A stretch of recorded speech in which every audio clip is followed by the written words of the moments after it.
You're listening to ReachMD, the channel for medical professionals. Welcome to Heart Matters, where leading cardiology experts explore the latest trends, technologies, and clinical developments in cardiology practice.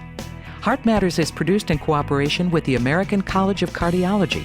Your host is Dr. Janet Wright, Senior Vice President for Science and Quality for the American College of Cardiology. New evidence strengthens the link between air pollution and heart disease. How strong is the evidence suggesting a causal relationship between the two? And how can patients limit their risk of adverse cardiovascular disease-related events from air pollution, even in the urban areas?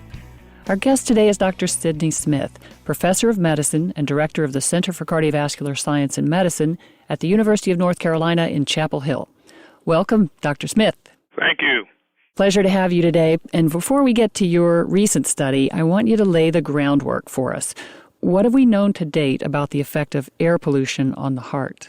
Well, the interest in air pollution goes back at least 2 decades in terms of how it might be related to cardiovascular events. And it occurs in 2 areas. The first is whether or not cardiovascular acute events, that is hospitalization with myocardial infarction, heart attacks, or congestive heart failure or arrhythmias, may be triggered by exposure to air pollution. And then the second centers around whether or not chronic exposure to air pollution is in fact a risk factor for developing atherosclerotic disease and long-term cardiovascular disease. So there are really 2 areas that are of interest and have been the subject of fairly large epidemiologic studies dating back 20 or 30 years, actually. And there were observational studies before that, all pointing toward both triggering of acute events and also the development chronically of disease. This evidence was so profound that in 2004, the American Heart Association published a scientific statement. It was the first scientific statement regarding air pollution and cardiovascular disease, and the idea was that we wanted to alert not only healthcare providers, but also researchers and regulatory agencies with the information that linked air pollution to cardiovascular events, death and the morbidity from it, and to hopefully raise awareness. And one of the important observations has been, we all think about the air is bad, pollution, and you're going to have a lot of lung disease. Actually, the health consequences of air pollution equal or probably exceed those related to pulmonary disease. So the effect of air pollution on cardiovascular events is as significant as its effect on pulmonary disease. So it is, in fact, a risk factor for heart disease. Yes, and I think that was the important focus on the recent update that's come out from the American Heart Association, which I was one of the co-authors, that the writing group, in reviewing the evidence that has continued to accumulate since the first statement in 2004, if you look overall at the evidence, that there's a causal relationship between exposure to particulate matter 2.5, which is the area that is of highest risk, to cardiovascular events, to morbidity and mortality. And Sid, what's considered to be the mechanism for the pathophysiology of that particulate damage to hearts? That's a very important, it's a good question. You can show multiple pathways. One of the major ones, of course, is a heightened inflammatory response. And as, of course, inflammation right now is of key interest in cardiovascular disease broadly. And so the effect to heighten the inflammatory response is very high, but there's a decrease in fibrinolysis. There are long-term effects on vascular tone, and also there are some changes in the autonomic system, a decrease in HRV, heart rate variability. So there are broad effects, not just those that are on endothelial function, but inflammation, oxidative stress, platelet activation, fibrinogen, a whole cascade of events which could trigger atherosclerotic vascular events. And so, Sid, again, looking at the end result of that particulate exposure and all of those mechanisms that you just mentioned, they're manifest in ischemic heart disease? Is that where we're headed? The direct relationship has been on ischemic heart disease, coronary vascular disease. Secondarily, more moderate impact has been on hospitalization for congestive heart failure, and then there have also been observations regarding hospitalization with arrhythmias and cardiac arrest. Although with cardiac arrest, as you can imagine, Janet, it's hard to separate out whether that was primarily atherosclerotic event or primary arrhythmia. So in order of significance, atherosclerotic vascular disease, heart attacks, number one. Number two, congestive heart failure with lesser degree of impact. And thirdly, arrhythmias. Those are the three major areas. There have been some very interesting studies in Los Angeles and also in Eastern Europe among women who are pregnant, suggesting there also may be an increase in congenital heart disease. Those studies need a little more work before you could really pull them in and put them up front on the table. Right. Well, and you read my mind. I was going to ask you next about gender or racial, ethnic differences in the risk involved. Well, there are some data to suggest especially that women with a metabolic syndrome and so forth may be at risk more so than men. So when we get into areas, what should we tell our patients? One of the things that we look at, well, who are the risk groups? So the people that are at risk are those that the elderly are more likely to be affected by situations where particulate matter is increased, patients with diabetes, high risk, patients with known coronary heart disease or a history of congestive heart failure and also lung disease, and interestingly, those of lower socioeconomic status. If you start looking at things like the metabolic syndrome or patients with elevated risk factors that would increase their risk for coronary heart disease, women with a metabolic syndrome may be at slightly higher risk than men. So in terms of counseling patients about the risk from air pollution, we would first counsel those that are really at significant risk, the elderly, those with diabetes, those with known cardiovascular disease, to really, when the levels are high, limit exposure, don't be involved in heavy exercise outside, and actually, if you're not in a well air-conditioned, filtered building, the risk extends indoors, but avoid heavy activity, avoid time spent in really heavy traffic. And then if you were looking at people that were, let's say, women with metabolic syndrome and also multiple other risk factors, they might be a little bit more affected than men. So you'd want to avoid your exercise in times when air pollution is high. And you can go, it's an excellent resource if you want to know the current levels of particulate matter 2.5 in your area. They're www.airnow.gov. And that AirNow is AIRNOW. So it's www.airnow.gov.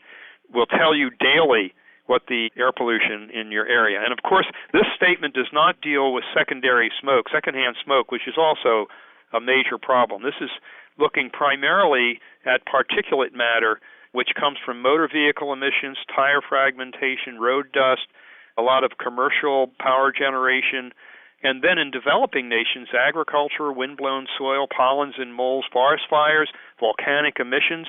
You live out in California, both Jen and I have lived there, where you get some major problems with fires. In San Diego, the air pollution several years ago with major fires was quite high, and there, of course, is interest in how that may result in more hospitalizations for coronary events, triggering events, and congestive failure. If you're just joining us, you're listening to Heart Matters on ReachMD, the channel for medical professionals. I'm your host, Dr. Janet Wright, and our guest today is Dr. Sidney Smith. He's professor of medicine and director of the Center for Cardiovascular Science and Medicine at the University of North Carolina in Chapel Hill.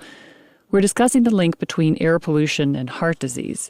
Sid, you were just giving us a listing of many of the sources of air pollution, and we were talking predominantly, I think, about the U.S. You were just mentioning developing nations. You have leadership and have always had in organizations that span the globe. We were both recently in China. Talk to our audience about some of the challenges in areas like China. It's really an excellent question. The air pollution in countries with developing economy, the two largest countries in the world, China and India, both have significant problems with air pollution. And the sources are related to increasing motor vehicle emissions. There's a much greater use of motor vehicles, and also power generation, industrial combustion, and the burning of coal and so forth. In India, I went to a fascinating meeting where we were looking at and considering funding from some large foundations and multi-million-dollar funds. 40 to 50% of the human population is cooking on these little stoves that burn either animal dung or wood, and they are exposed to significant microparticulate matter in that setting. It's something we don't even think of in North America and Europe. But in India and Africa and Indonesia, large areas of the world, these stoves is how they actually prepare their food. And it has been the subject of several very interesting articles during the past year or two. The refinement of that, there are even people working on solar power sources for these stoves so that they can cook food without having to expose themselves to increasing microparticulate matter. In developing nations, the sources of the air pollution varies from the fact that they are transitioning into a more modern form of transportation, such as cars, to how they generate their energy. And it's very, very difficult. Sometimes, these countries need to get going. They need more energy, and the coal plants just don't burn as cleanly. And so getting them up to speed really requires significant investments in money and technology. The governments in these countries are recognizing that, and in Beijing, for instance, they were able to significantly decrease the air pollution at the time of the Olympics. They did so by having people drive their car on an odd-numbered day only if the license plate ended in an odd number, and they shut down some of the factories that were polluting. And I'm a runner. I was particularly impressed with the fact, I was worried about the track events and especially the marathon, right. And yet back when they had the Olympics in Beijing, the world record for the marathon actually was set in Beijing, a new world record. So they did a pretty good job of at least transiently cutting down on the pollution, but anyone who has been to China recognizes that is a huge problem for them. It's any developing nation around the world that's trying to transition its economy is up against this. So there's a great interest now in how we can help with that. There are studies now in Germany, for instance, showing that the people that live closest to freeways where they are exposed to diesel exhaust have a higher incidence of atherosclerotic vascular disease and events.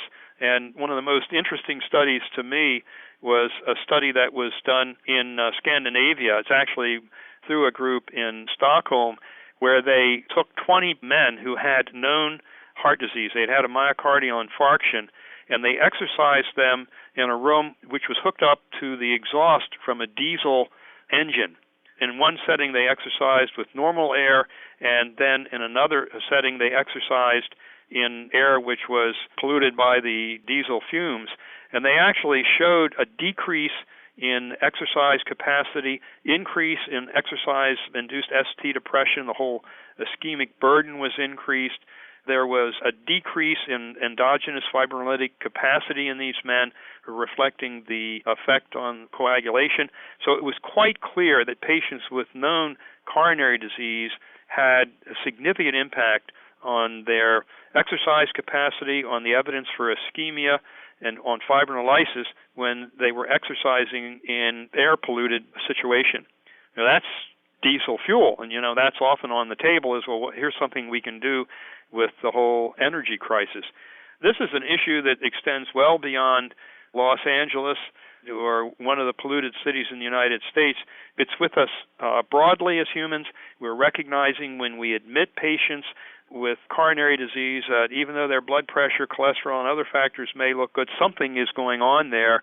One of the things that's on the table right now is the potential effect of what we breathe is adversely affecting us in terms of the morbidity and mortality from cardiovascular disease. We've been talking with Dr. Sidney Smith, a world-renowned cardiologist. Dr. Smith, you're moving us from awareness about the link between air pollution and heart disease into action, and we appreciate the chance to chat today. It's my pleasure. You've been listening to Heart Matters on ReachMD, the channel for medical professionals. Heart Matters is produced in cooperation with the American College of Cardiology. For more information on this week's show or to download a podcast of this segment, please visit us at reachmd.com. Thank you for listening.